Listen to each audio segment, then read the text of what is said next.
Assalamualaikum, halo semua. Hai Bapak Hengki Satrianta, selaku dosen pembimbing PPL. Perkenalkan, namaku Putri Desianti Rohmah dengan NPM 20170150000012. Aku dari jurusan Bimbingan dan Konseling, dan video ini ditujukan untuk memenuhi tugas praktik PPL yang diselenggarakan oleh Universitas Indraprasta PGRI. Dan berikut cuplikan video praktik dengan judul pengenalan masa menarca menggunakan layanan informasi.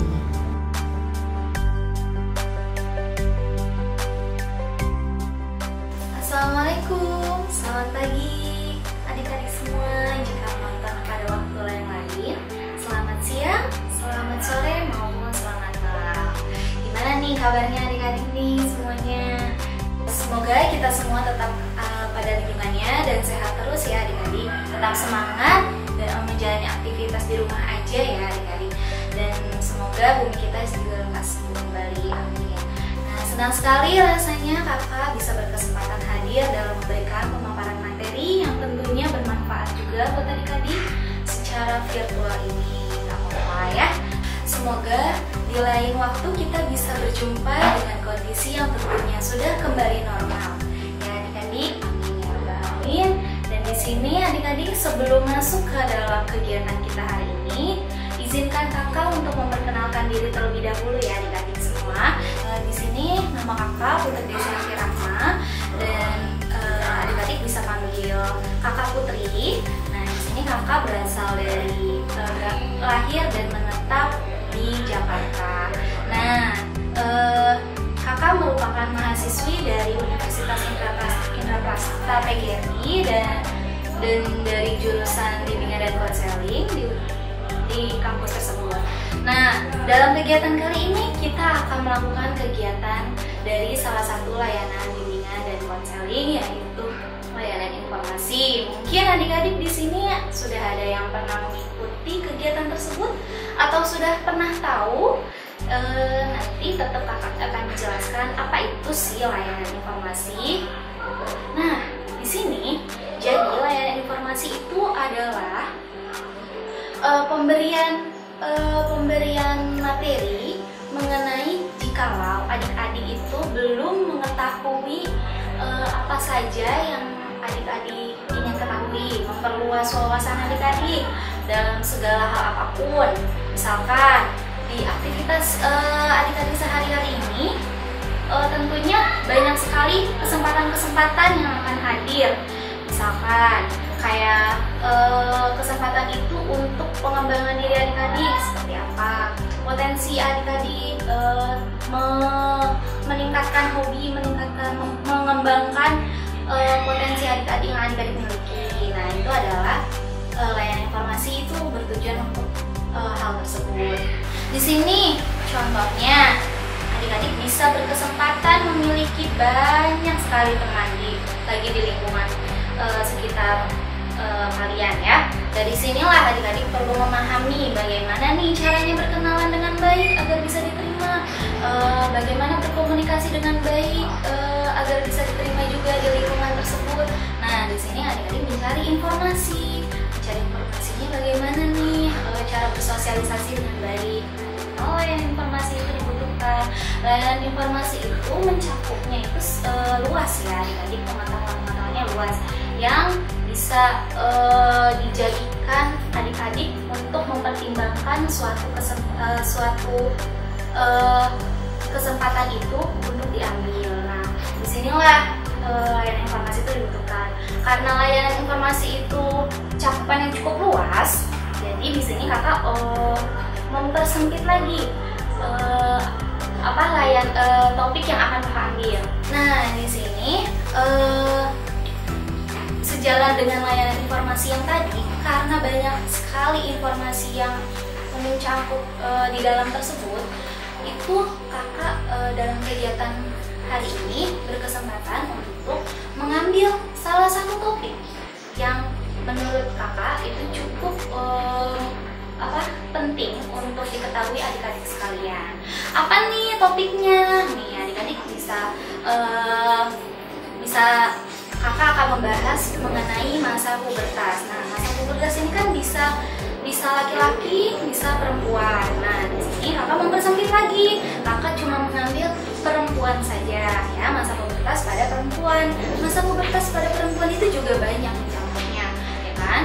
Ada beberapa hal yang menjadikan ciri-ciri wanita tersebut mengalami masa pubertas. Di sini kakak juga akan membahas satu macam masa pubertas pada wanita. Apa itu? Yaitu menstruasi awal atau yang biasa kita sebut menarche. Menarche itu adalah menstruasi awal, ya, adik-adik. Nah, di sini kenapa kakak memerlukan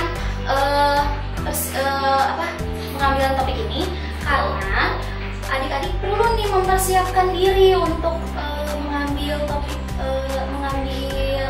mempersiapkan diri ini, karena pada persiapan masa pubertas ini penting sekali untuk adik-adik, karena dalam perkembangan yang ada di dalam tubuh kita itu pasti kadang-kadang anak-anak atau adik-adik ini sekalian pada kaget, ya. Jadi kayak nggak tahu harus ngapain, harus seperti apa. Nah, disinilah kakak ini memperkenalkan apa sih menstruasi awal itu. Gitu. Di sini kakak memiliki gambaran mengenai masa menstruasi awal. Di sini yang akan kakak bahas secara konsep dasar dulu, ya, sebelum masuk ke inti kegiatan kita hari ini. Di sini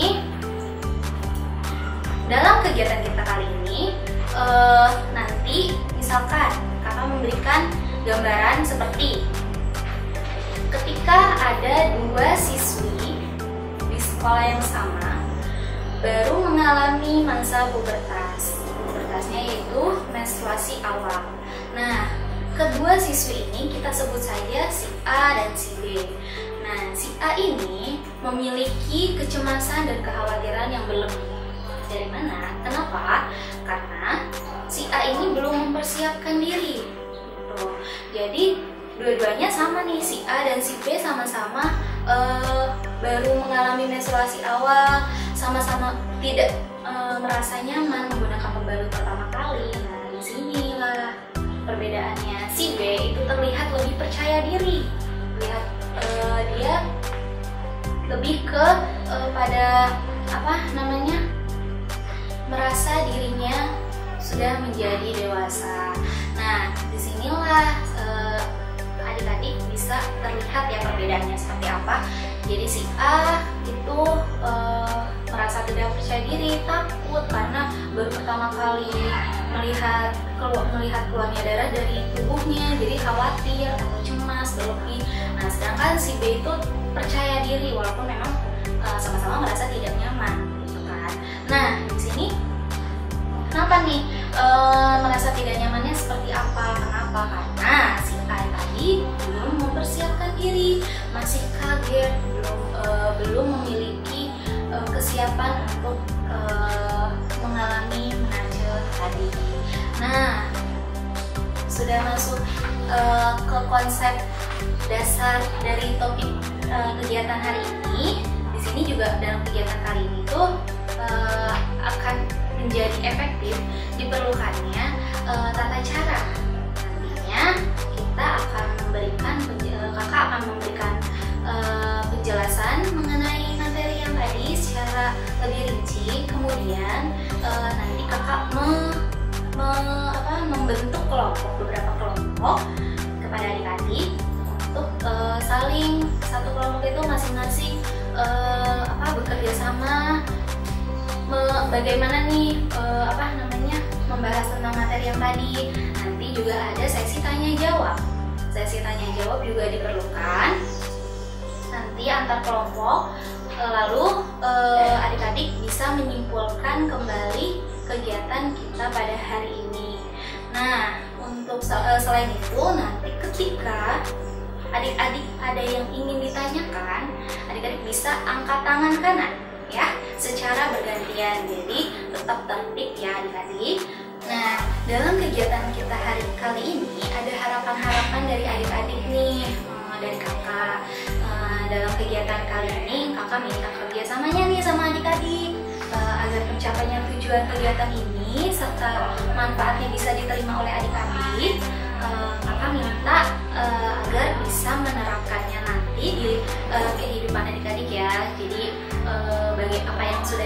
sekarang bisa diterapkan kembali oleh adik-adik. Nah, di sini juga kakak berharap adik-adik aktif dalam memberikan saran, dan apabila ada yang ditanyakan mengenai masalah yang adik-adik alami, boleh disampaikan saja ya. Tidak perlu malu, tidak perlu ragu-ragu, tanyakan saja apa saja. Kakak terima bisa kakak tampung seperti itu. Nah, di sini juga kakak berharap adik-adik aktif nih dalam memberikan saran, dan apabila ada yang ingin ditanyakan mengenai masalah yang adik-adik alami, boleh disampaikan saja. Jadi jangan malu-malu, jangan ragu, angkat saja, nanti bisa kita bahas bersama-sama apa yang dikeluhkan oleh adik-adik. Nah, dari pelaksanaan kegiatan ini juga tidak akan melenceng nih dari aturan yang sudah berlaku juga. Selain itu, kegiatan ini juga tidak perlu khawatir karena kakak akan selalu menjaga data kerahasiaan ini agar tetap menjadi aman. Jadi tenang aja, kerahasiaan akan tetap terjaga oleh kakak, jadi tidak perlu disebarluaskan.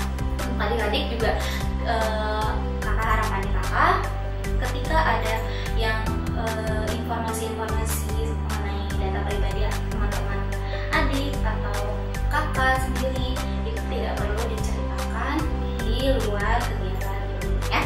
Nah, di sini juga dimohon untuk adik-adik ketika melaksanakan kegiatan, dimohon untuk tetap tenang, tidak ricuh ya gitu. Jadi tetap melaksanakan kegiatan ini dengan tertib ya. Untuk itu, agar kegiatan kita pada hari ini menjadi lebih berkah, mendapatkan keberkahan, mendapatkan manfaat yang lebih baik untuk kita semua. Untuk itu, sebelum masuk dalam kegiatan ini, kita lebih baiknya kita berdoa dulu, berdoa yuk.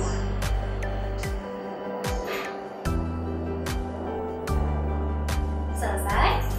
Nah, pada masuk ke penjelasan pertama nih, ada apa ya di sini? Pertama, sebelum masuk tadi ke menstruasi awal, di sini kakak mau jelasin dulu apa sih itu kesehatan reproduksi.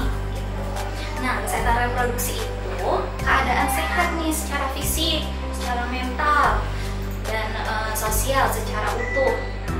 Tidak semata-mata bebas dari penyakit atau kecacatan yang berkaitan dengan sistem fungsi dan proses reproduksinya. Nah, di sini tuh makna sehat secara fisik itu apa ya kak? Itu maksudnya. Nah, di sini itu adik-adik memiliki sistem fungsi dan proses reproduksi yang sehat.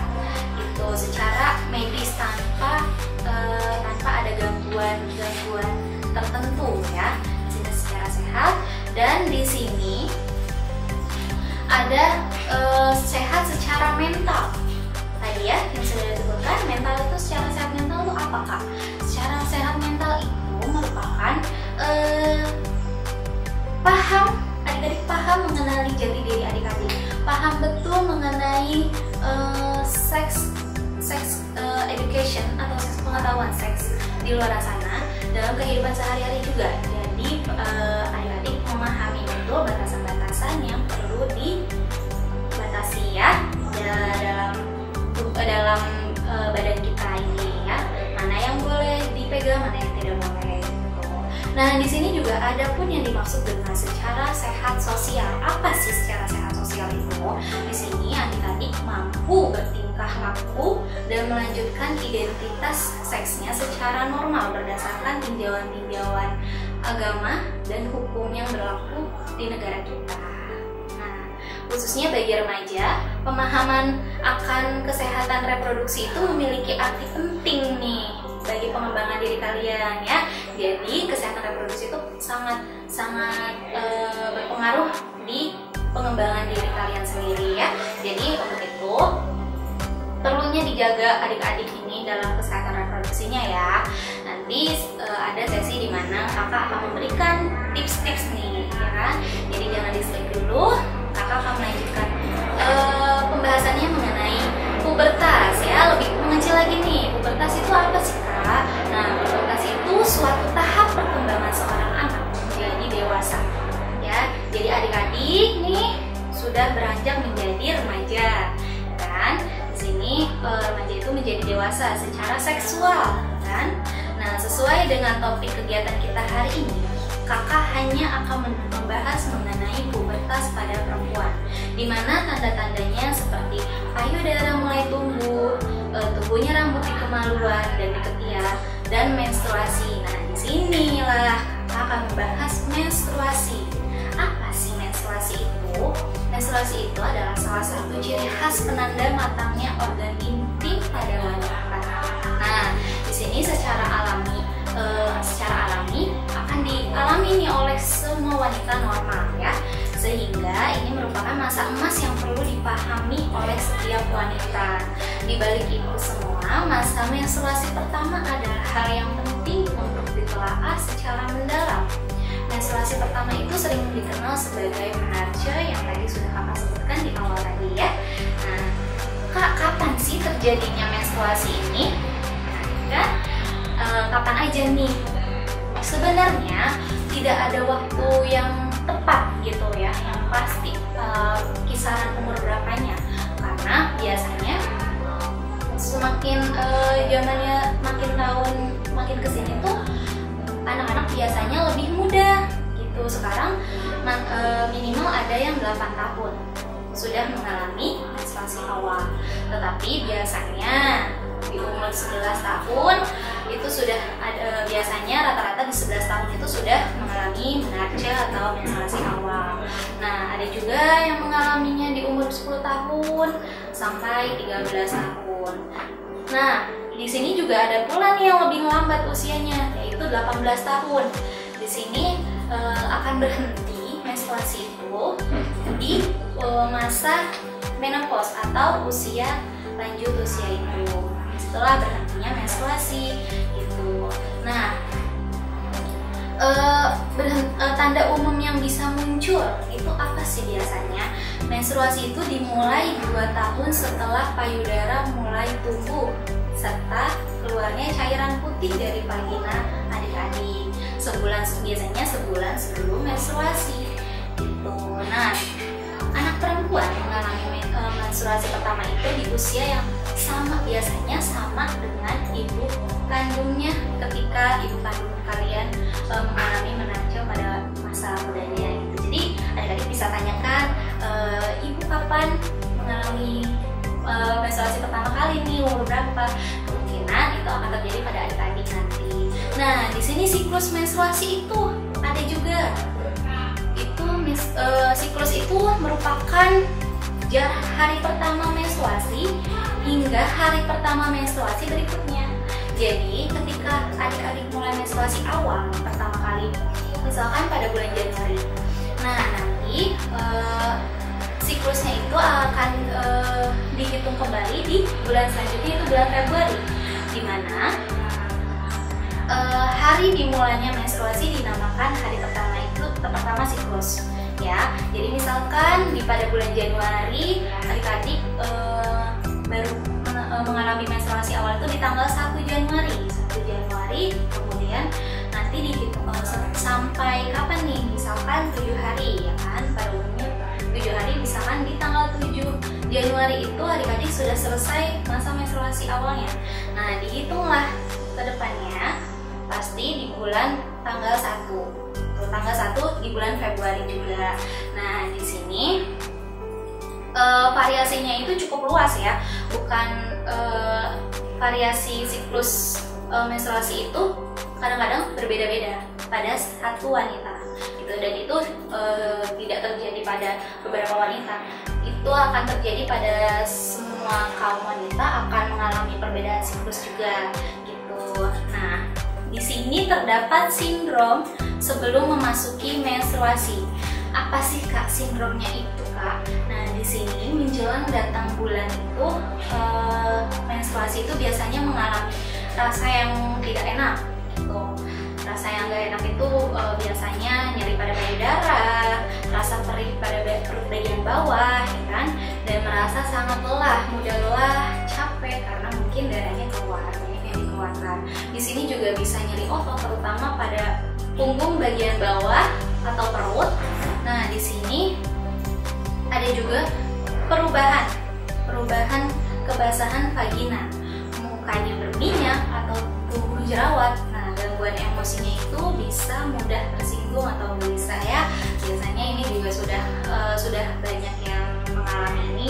Itu tidak hanya satu dua wanita saja, tapi rata-rata memang wanita mengalami sindrom sebelum memasuki menstruasi. Dan sindrom memasuki menstruasi ini tidak semuanya kita rasakan. Yang tadi sudah kakak jelaskan, sudah kakak sebutkan tadi, itu tidak semua wanita itu mengalami sindrom semuanya itu. Kadang-kadang satu wanita itu hanya merasakan nyeri di bagian perut bawah saja atau di bagian pinggang saja, munculnya di rambut saja gitu. Jadi memang kakak hanya menyebutkan sindrom ini yang biasanya dialami oleh para wanita yang akan menstruasi. Nah, di sini adik-adik juga nggak perlu takut nih. Di sini juga sindrom sebelum memasuki menstruasi ini juga sebenarnya ada yang tidak mengalami sindrom tersebut. Biasanya kalau yang nggak biasa mengalami itu cuma kebasahan pada vagina aja sebelum mengalami waktu menstruasi. Nah, disitu selanjutnya adalah menarche menstruasi awal sendiri. Tadi kita sudah banyak sekali bahas tentang menstruasi itu apa. Nah, apa sih itu menstruasi awal? Apa bedanya sama menstruasi yang tadi? Nah, sebenarnya sama saja. Cuma menarche ini itu sebenarnya hanyalah puncak dari serangkaian perubahan yang terjadi pada seorang gadis yang sedang menginjak dewasa. Nah, wanita ini mulai mengalami perdarahan rahim pertama yang disebut menarche tadi. Jadi menarche itu adalah cuma waktu pertama kalinya aja, karena kalau selanjutnya itu dia makan menstruasi aja. Tapi kalau yang baru pertama kali mengalami pubertas untuk menstruasi itu namanya menarche. Gitu ya adik-adik. Nah, di sini menarche itu menandai transisi ke masa dewasa, dan serta menarche itu merupakan tanda bahwa remaja putri ini telah menjadi seorang wanita. Nah, di sini apa sih yang dilakukan ketika adik-adik mengalami menarche? Gitu kan, gak perlu bingung. Yang penting adik-adik tetap menyiapkan ini semua, yaitu adik-adik bisa siapkan pembalut. Nah, pembalut saat ini banyak banget variasinya ya adik-adik.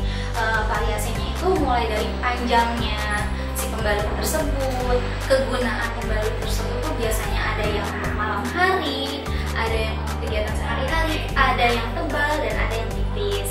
Nah, di sini juga adik-adik perlu mengetahui macam-macam pembalut yang adik-adik inginkan. Misalkan ketika hari pertama adik-adik memerlukan pembalut yang lebih panjang.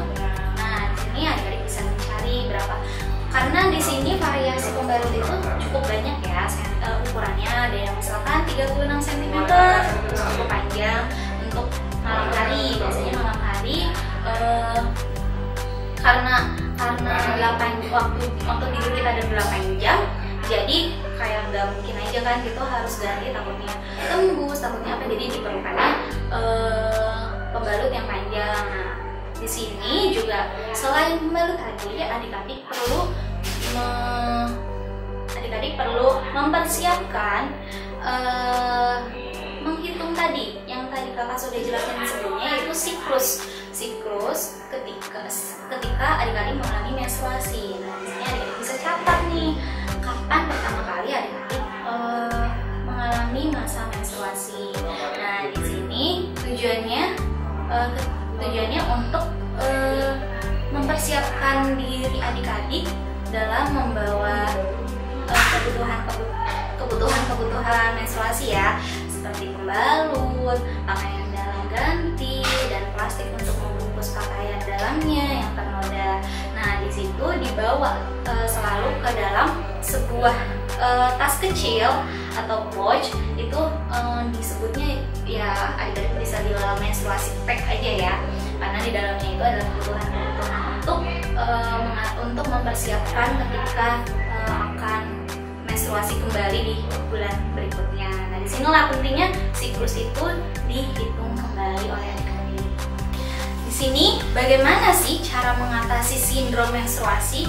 Nah, di sini bisa dikurangi dengan meningkatkan kadar serotin. Nah, konsumsi karbohidrat seperti nasi, singkong, roti, dan lain-lain. Ketika lemas, pusing, dan gejala anemia meningkat, asupan adik-adik bisa meningkatkan asupan zat besinya. Caranya banyak-banyakin konsumsi sayuran hijau. Ini sayuran hijau, singkong, kangkung, katu, bayam, banyak lagi ya adik-adik ya biasanya sayuran hijau itu. Nah, di sini juga adik-adik diperlukannya susu. Itu juga dapat meningkatkan zat besi dalam tubuh. Di sini juga adik-adik bisa konsumsi suplemen penambah darah juga. Kalau yang untuk suplemen penambah darah, di sini adik-adik perlu konsultasi kembali kepada dokter ya, apakah diperbolehkan atau tidak. Biasanya sih ada yang mengkonsumsi suplemen penambah darah juga gitu. Nah, di sini adik-adik juga saat menstruasi itu mengurangi konsumsi garam ya. Asupan protein, daging, ikan, dan vitamin B12 itu perlu juga untuk membantu penyerapan zat besi dalam tubuh. Nah, lesu dan tidak bergairah itu membutuhkan vitamin C. Vitamin C itu apa? Ada jeruk, ada air mineral, dan untuk mengurangi sindrom menstruasi itu mengurangi minyak ya, minyak biar nggak terlalu banyak asupan-asupan yang tidak bergizi gitu. Nah, ketika kram di perut, adik-adik bisa menggunakan minyak balsem atau semacamnya ya. Tuh, di sini bagaimana nih? Selanjutnya ada merawat kebersihan alat reproduksi.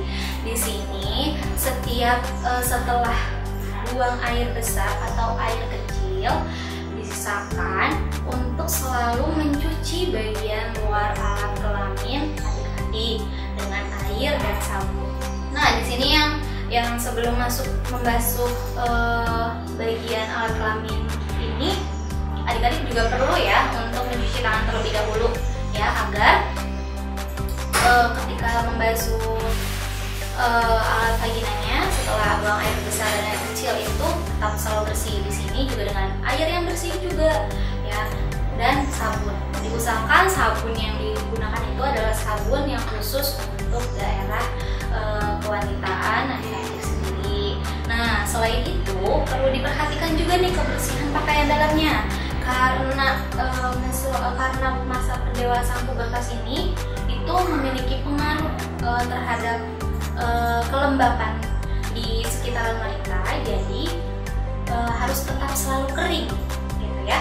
Jadi kebersihan pakaian dalam itu dibutuhkan juga, jangan sampai dipakai seharian juga. Kalau perlu diganti ya setiap saat ketika sudah waktunya diganti yang minimal 4 jam sekali lah ganti pakaian dalamnya.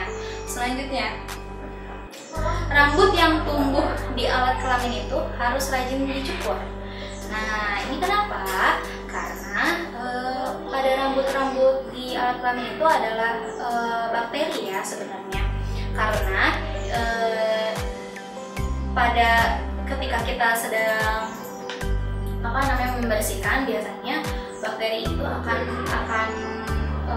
menyerang di rambut-rambut halus yang sekitaran kelamin kita itu. Makanya harus rajin-rajin dicukur juga gitu. Nah, jika ingin menggunakan toilet umum juga perlu diperhatikan nih untuk adik-adik sekalian.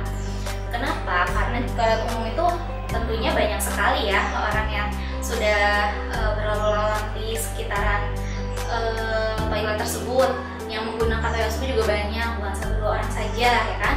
Nah, di sini adik-adik sebelum menggunakan, adik-adik bisa membersihkan terlebih dahulu toiletnya, disiram dulu atau di flushing dulu toiletnya yang akan dipakai gitu. Jadi adik-adik tetap selalu bersih selalu ya, dimanapun berada ya, tetap kering pokoknya. Yang penting sekitar wanita kita harus tetap kering, harus tetap bersih gitu. Nah, di sini juga untuk para wanita atau adik-adik sekalian, dalam saat menstruasi itu juga perlu diperhatikan kebersihannya, apalagi saat menstruasi ya, karena pada saat kita menggunakan pembalut tidak boleh berlama-lama juga nih menggunakan pembalutnya, tidak boleh seharian full itu menggunakan pembalut, karena pada pembalut itu kan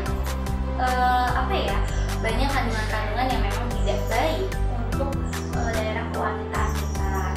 Di sini kakak mau kasih tipsnya nih dari kakak pribadi untuk mengganti pembalut itu maksimal banget 4 jam ya. 4 jam itu tidak boleh digunakan seharian ya.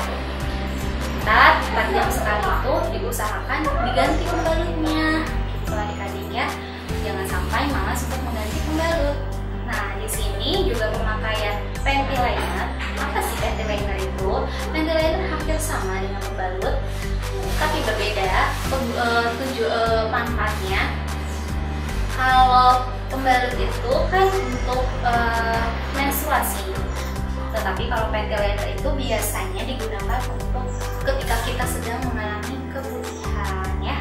Yang tadi sudah dijelaskan oleh kakak, itu adik-adik bisa menggunakan panty liner. Cuma panty liner itu tidak dianjurkan setiap hari juga digunakannya gitu. Jadi kalau jika keputihannya tidak berlebih,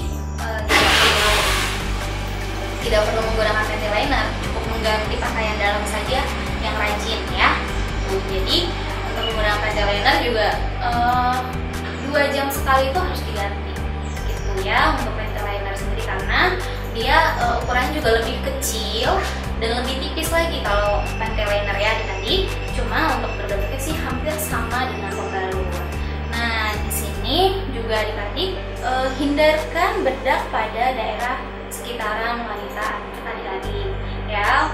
Untuk adik-adik dimohon juga tidak untuk menyemprotkan parfum di sekitaran daerahan wanita adik-adik sendiri.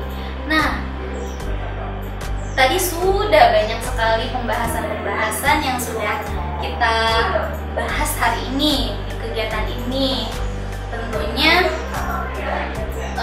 tidak terasa pembahasan mengenai pengenalan masa menarsis juga sudah selesai.